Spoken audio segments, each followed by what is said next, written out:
quickly. Pictures. Please come up and have a seat on one of the stools, and Mark and Katrina, if you'd like to join me.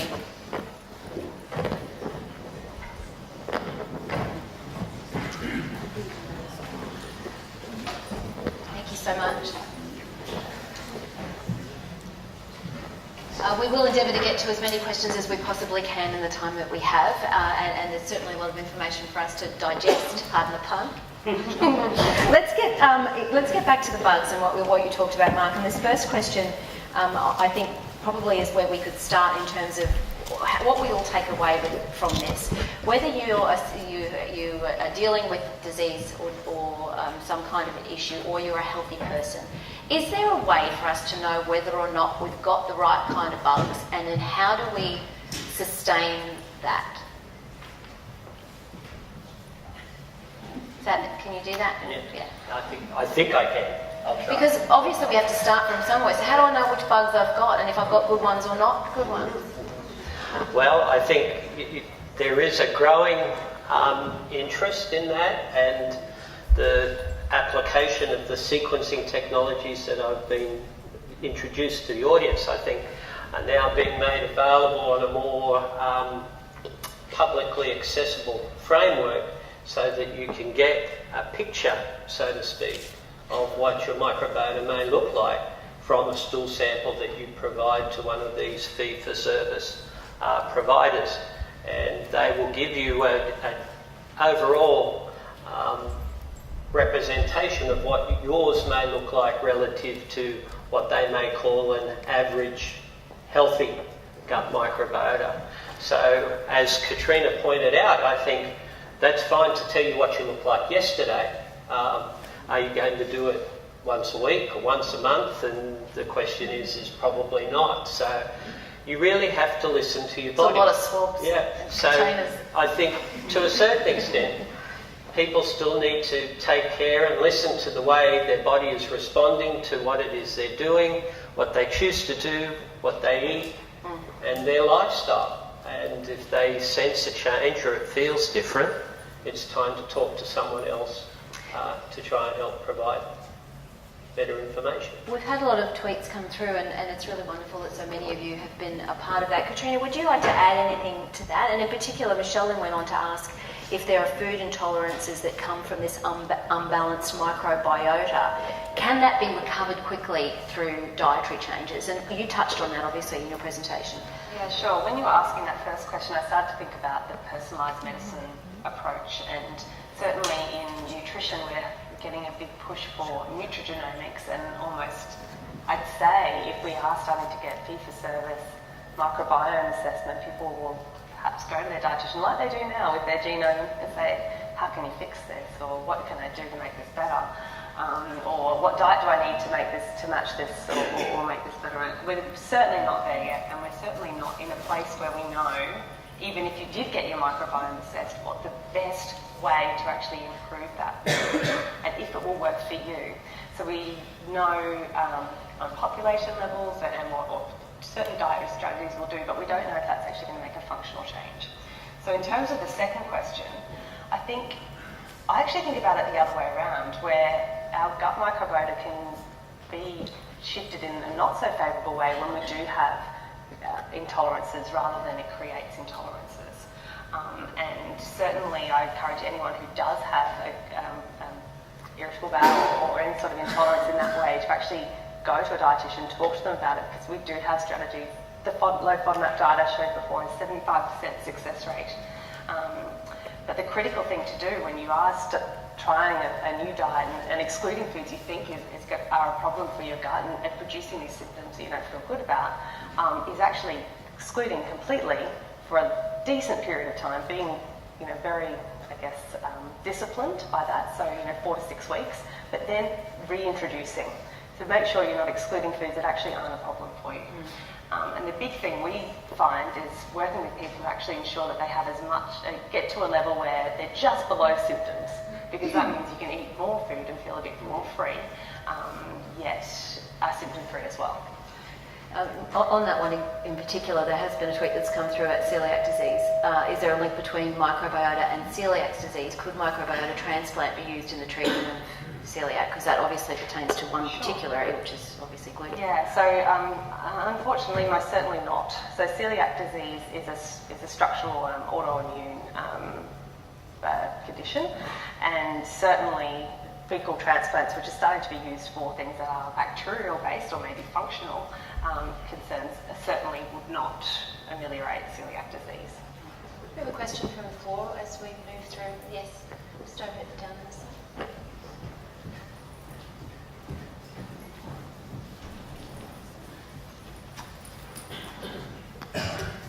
I was just wanting to know what your opinion is with Crohn's in children, teenagers, and fecal transplant.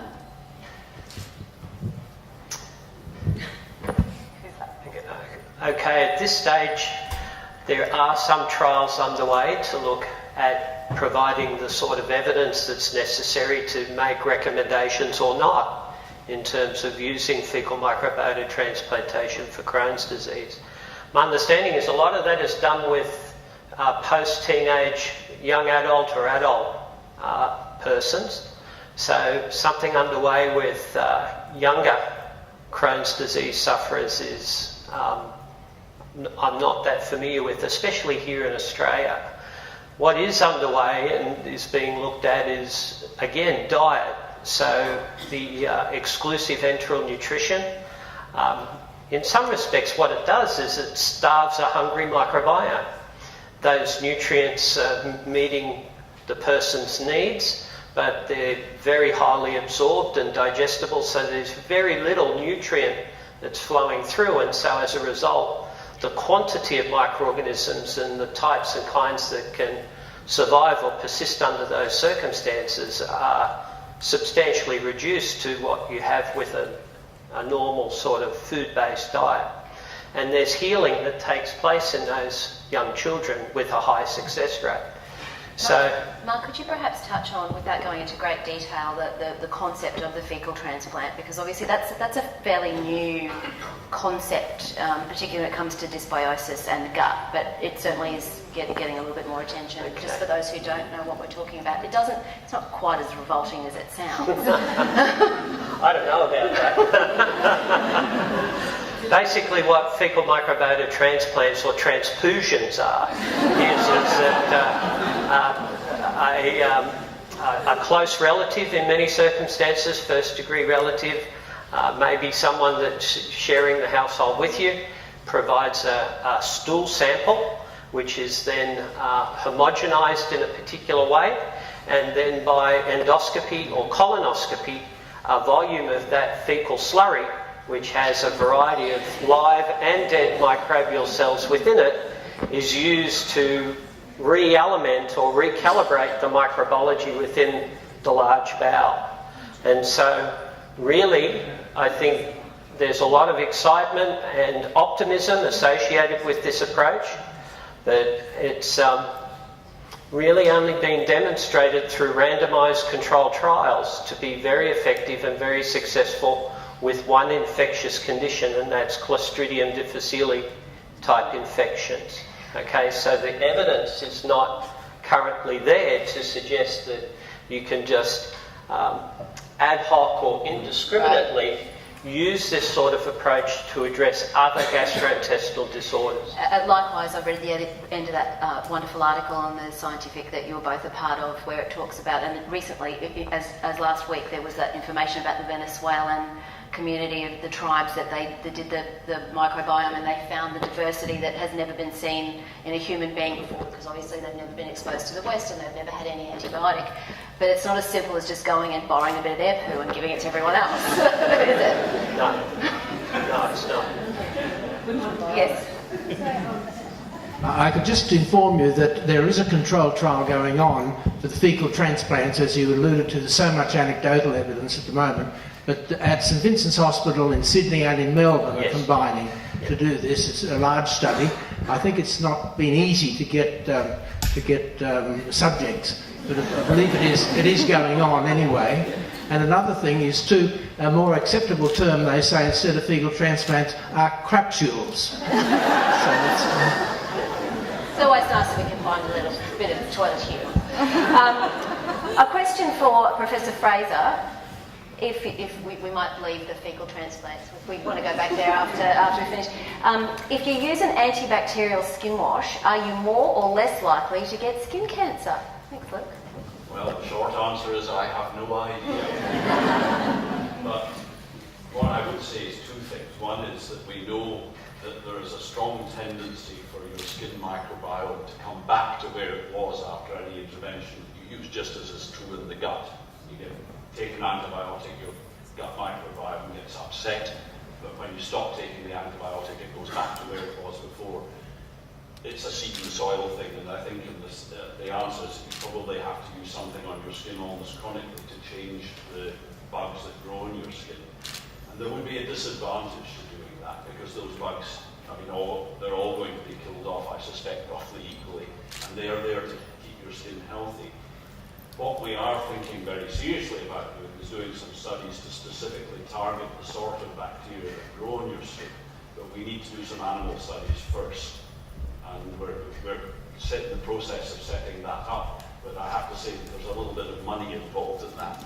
Now, tonight is not about money, but just remember that research is about funding, and what we're actually needing is a facility to keep these mice that do not have bugs growing in them at all, somewhere where that stays the case, so we can then deliberately do the sorts of infections that we would like to do, and then see what happens when we change the bugs. We've got beautiful models of skin cancer in mice, and all we need is the ability to actually do that work. And that's indeed what we're planning to do, and we'll try and get funding from it from the more conventional sources, but it's obviously an experiment that needs to be done. Katrina, Ian just mentioned antibiotics, and that's, I know we touched on that through the presentations. Have we got to a point now with over generations of antibiotic use, we've changed the sort of the start of our microbiome? We talk a lot about, the early intervention, vaginal delivery over C-section, all of those things. Over time, has that affected the Western biodiversity of our guts? Just, I guess, like Ian said, that in an adult, the use of antibiotics, yes, it does wipe out parts of the microbiome, but it does also recover quite quickly in adults. What we do see is actually in infants, and so it's the neonatal period, where that shift doesn't come back to what it was before antibiotics, as readily or as easily as in an adult, where it's very much entrenched, I suppose, the microbiome. So yes, antibiotics do clear out some, but it certainly does recover. And I'm not sure evolutionary, because we've got too many variables like our Western diet, if we're comparing over time, whether antibiotics has made a difference to our microbiome, because there's just so many other things that could. But in an infant, we know that their microbiome is very dynamic and can be very much shifted, more so toward an adult microbiome if they take antibiotics persistently and don't have probiotics to pull it back. Yeah, and there's just a little bit of work around that now, but certainly when my daughter was a baby and was given antibiotics, I gave her probiotics. It's not easy to give children probiotics and breastfeed. Trust me, I don't know how I did it in the end, but just knowing that evidence is coming out, that's the more, I guess, flexible microbiome. I think, the studies are small in terms of numbers, but like the one that Katrina talked about, and another that looked at Italian children compared to healthy children from Burkina Faso. The differences in environment and dietary pattern did have a big influence on the gut microbiota. So the Italian children were consuming a more Western type diet, living in an urban-based environment where you want to keep things clean and the like, and the microbiology that was present in those children was considered to be typical of Western populations, but was nowhere near as substantial in terms of the types and kinds of microbes that were there in the kids from Burkina Faso that were eating whole grains. One important difference was the organisms called proteobacteria, the E. coli, the salmonellas, the klebsiellas, the ones we think about as being pathogenic, and they being in higher numbers in the Italian kids compared to the children from Africa at a similar age. And again, diet has a big influence there. more short-chain fatty acids being produced from the starches, a lower pH, and that suppresses the population of those. And just sorts being of allowed to organisms. get dirty. And being in an environment that they play around in a sandpit or with pets, and yeah. Yes, up in the... Yes, just now Dr. Katrina Campbell talked about high fiber diet to fertilize the gut. If those fibers are not digested in the small intestine, it goes to the big intestine. Now, I'd like to know, what about those people who have their gallbladder removed and the surgeon attached the bile secretion right down to the colon, to the big intestine? What happened in the future? Sorry, I didn't quite catch the question. Basically, the question as I understand it was if you have your gallbladder removed and therefore you don't have the bile to help digest your food, does that make a difference to the processing of fibre as opposed to the gut? Okay, yeah, good question. Particularly from bile secretion in particular, certainly fatty acid digestion is difficult. So, not that I'm aware of in terms of a huge microbiota change, but I think you could still have fibre in your diet. Fibre is not broken down by bile acids so much. So, does that answer your question? Sorry, thank you. I think the other potential way is bile and bile salts are antibacterial or antimicrobial in terms of their function sometimes. So it's not just in terms of solubilizing fats and things like that. It's about another selective pressure from the host on what types and kinds of microbes can be there. Certainly high fibre diets increase bile acid production even within the bowel. So. Katrina, you did touch on this, but another one up on the tweet. What is the link between gut and childhood anaphylaxis food allergies? Yeah, good question. That's certainly in experimental work at the moment. Like I mentioned, a lot of that work, even from the mental health and gut axis, or the brain gut axis, similar to this, is really mostly mouse-based studies, which are excellent to look at a model, but referring that onto to human health, we really don't know as yet. But do you know more? I think... The immunologist? Well, as an immunologist, I think the important thing to remember is that your immune system is shaped by the microbiome that you experience. There is no doubt about that. If you don't have a microbiome, your immune system does not develop properly. And different challenges in early childhood definitely change the nature of the immune response that you can make as adults. That's been shown beyond reasonable doubt now. It's the hypothesis that Pat Holt, who's a paediatric immunologist in West Australia, has been espousing for many years. And basically it says that you can reset your immune system in the direction of allergy by having too clean an environment when you actually are being brought up, and that the more dirt you eat when you're young, the better, basically. It's also genetically determined. I don't think anyone should think that what you're exposed to in your environment is the sole determinant of whether you're going to be genetically prone or prone to getting autoimmune or immunological disease, particularly allergy, but it definitely makes some difference. And the art at the moment is to know exactly how best to intervene to prevent the problem. For example, one of the classic studies that's being done down in Melbourne is that there's this idea, should you really avoid what are known as highly allergenic foods when you're young, such as, for example, peanuts. And what they have shown quite clearly is that if you take people who test positive for peanut allergy as kids at the age of 4 to 6 months and feed them peanuts from that time, they get rid of the allergy. Whereas if you wait until they're 3 years old, they become highly allergic. And then they're reversed. Sometimes then they go through that period of being highly allergic, and then all of a sudden there's more tests done, and then the allergy starts to dissipate. Yeah, this is more allergy as tested in practice. In other words, do they get an anaphylactic reaction when they eat a peanut? And the tendency now is to think, well, maybe it was a bad idea to keep people away from these proteins. It's not really relevant to the microbiome, though I suspect the microbiome does play a part in processing these foods to produce the allergenic peptides that actually cause the problems. But we're relearning how we think about these things by virtue of the fact that we're beginning to understand much more how what goes on inside your gut relates to how your immune system develops. Back onto the subject of UC and IBD, Mark, there was a question that came from Fiona McMillan. Are there any treatments for UC and other IBD that rid or cleanse the microorganisms and then slowly put back healthy microbes to establish a healthy gut? Okay, so yes and no. I think the first part, yes. Again, talking about enteral nutrition, which is much easier for children to be asked to stay adherent to than young adults or adults. But again, what that's doing, I think, in my opinion, although there's not a lot of data currently available, is you're starving the microbiome. So you're reducing the total number of microorganisms as well as the types and kinds are there to a group that probably are only capable of making a living off using some of the waste products that the human body is producing itself. And there is periods of time where healing takes place in the inflammation.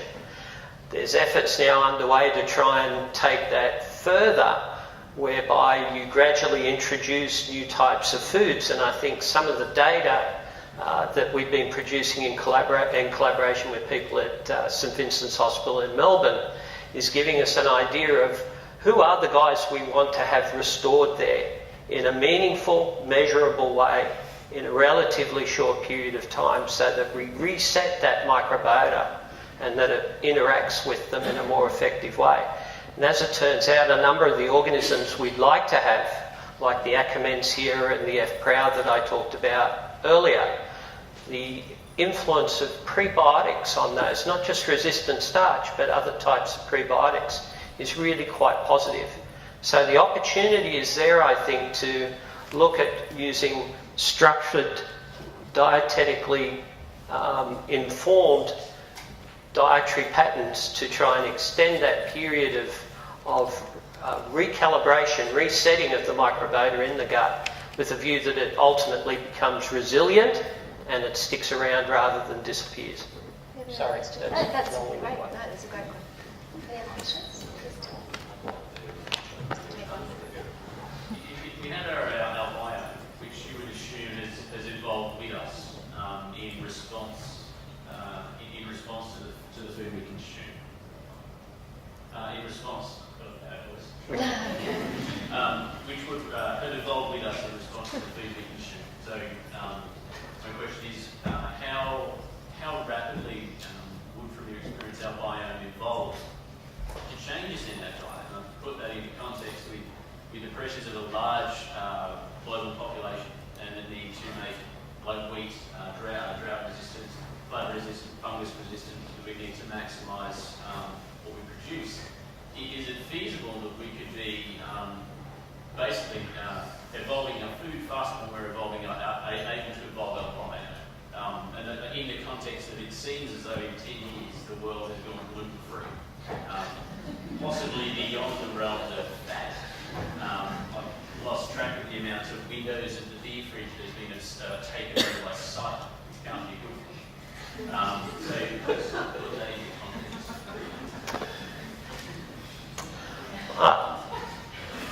I think there's one comment and one response, and so the comment is that a lot of what you refer to is the Western lifestyle. So we're not really talking about 60 to 70% of the world's population and how they make a living and what foods they do or don't have in terms of making a choice to consume to try and look after themselves. But if you think about inflammatory bowel disease, for instance, now there is a genetic susceptibility. It's well recognised that it only occurs in persons that are considered to be genetically susceptible to inflammatory bowel diseases. But many of those important susceptibility loci are missing, not all of them, but most of the important ones in Asian populations. But as they've emigrated to countries like Australia, not the first generation of immigrants, but their children are now starting to show the incidence of inflammatory bowel diseases at a rate that's similar to Western ethnic groups with the genes that are considered to be important for susceptibility. So again, what's happening is that over a generation there is an evolution of the environmental conditions, diet, and perhaps the microbiology of the microbiota in these persons that is now accelerating the rate of those diseases occurring. And as lifestyles change in places like China because of economic development, the incidence of these diseases in Asian countries is also increasing. Okay, so it does evolve, I think, in tandem. Katrina, Ian, would you like to add anything? No. Only just to say that we know in the African communities I showed you before, they're actually much more efficient with extracting nutrients. So the microbiome is there to extract nutrients and to help metabolism. And we know the high fibre diet then makes the body more efficient with extracting quality nutrients. And that same thing happened when they changed diets over. So I think that's a really important thing to remember. I know I'm banging on about fibre, but in terms of sustainability, worldwide food sustainability, it's not sustainable when we're having a refined carbohydrate diet and/or no gluten, unless it's needed to be, unless you've got celiac disease, So I think that it's worrying trends that are happening in Western diets, but hopefully with this movement may turn around. But I also understand what you're saying too, even just that we read so much about the, what's done to our food that we don't even know about, the amount of antibiotics that are used in food production, all of those sorts of things have to, at some, if you're going to consume them, influence your microbiome. There's a question that's come through about obesity. Will the microbiome therapy become a treatment option for the obesity epidemic? Are we going back to? We're going back to transplants again? Sounds like it.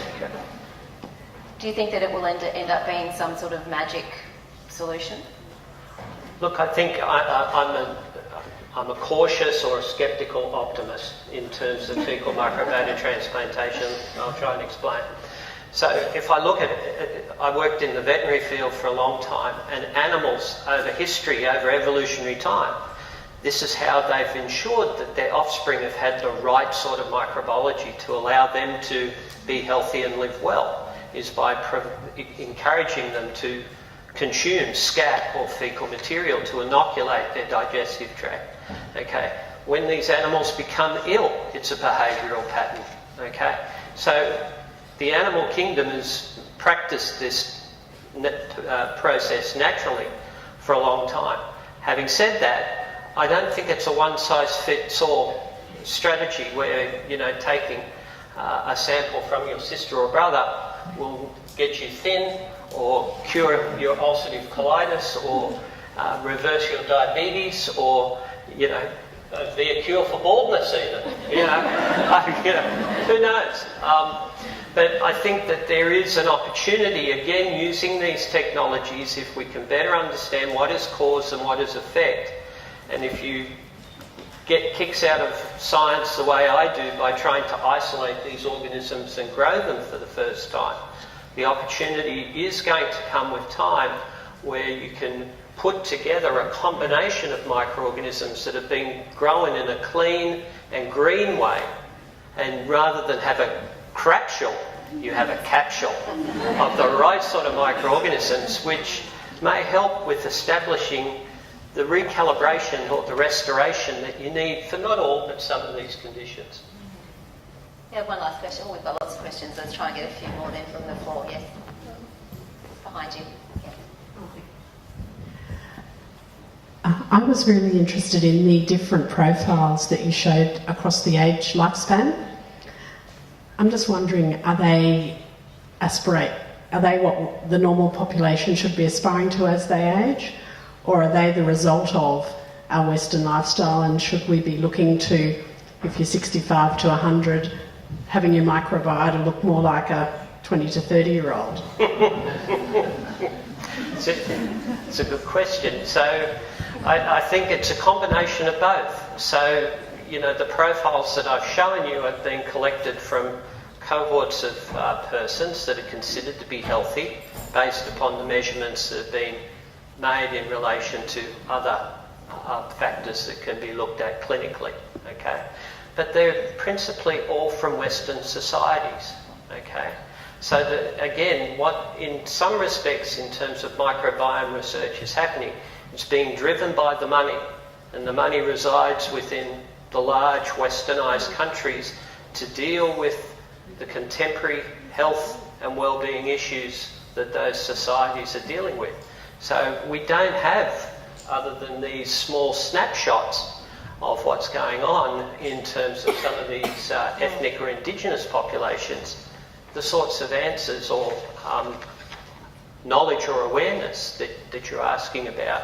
Even with our indigenous Australians, we don't have a quality set of information that would suggest whether the indigenous communities of northern and northwestern Australia and the dietary pattern and lifestyle that they pursue, whether that has an influence on their gut microbiota relative to Aboriginals that live in Brisbane or Sydney, or to persons of European descent. We just don't have that information right now. Obviously, Mark and Ian, you both touched on the growth of this area. When I was preparing for tonight, this short period of time that we've had to begin to understand all of this, does that mean we're going to see, hopefully, rapid movement forward? Because up until 2004, less than 200 papers cited the microbiome. Last year, that number nudged to 4,500. So there's clearly an incredible amount of growth in this area of science. Does that excite you, and do you think that we're going to see more movement more quickly, I guess? It's inevitable that the research will give us more answers. Whether they're the answers we want or not is another matter. But there are now some very clear questions to be asked that we have the technology to answer that we simply did not have 10, 15 years ago. And that's really how science moves forward. New technologies enable new research projects to be done. And we don't know where the hits are going to come, but there will be hits there to find. We have interacted very effectively with our microbiome over billions of years, and we're still here, and the microbiome is still here too. So it's a symbiotic relationship that works for us. What we need to understand is if we change the environment. Well, first of all, the question I thought was a really interesting one was, will our microbiome change to meet our needs? The answer inevitably will be yes, as we will and our microbiome will change together to meet the environment that we find ourselves in. If we all switch back to a diet like the Pima Indians eat, then we'll probably all end up with the same microbiome as them. But we'll, in the process, the next generation will also change its genetic makeup too. By random selection, we'll move towards what the environment needs. It's when there's a time of change that the problems arise, and we now need to understand whether we're in a time of change. But the questions can be answered, and we have, as they say, the technology, and that really is what's important. We've got this wonderful opportunity to see if it really matters. And it might not. I mean, we might all be deluding ourselves, but we've got to find out. I mean, we're a population now that lives much longer than we used to. We don't die by being shot at anymore, at least not so frequently. We survive to a much longer age, and we want a long, healthy life. And basically, the diseases that we're talking about are diseases, the chronic inflammatory diseases, which are a problem as we grow older. And we really want to make sure that we minimise our chances of those. We might wrap it up there. There will be an opportunity for a few moments. If you have any other questions that you would really like to ask one of our speakers this evening, that opportunity will be afforded to you. And if you would like to have a look around the building, I think we are taking registrations for tours. If you'd like to see more of TRI and understand more of what is being done here, would you please put your hands together for our speakers this evening? Professor Morrison, Professor Flanzer, Katrina, thank you so much. And thank you all for attending. I hope you and all of your bugs travel home safely, and that you've learnt a little something this evening, and that we have the pleasure of your company for our next forum in a couple of months. Thank you and good night.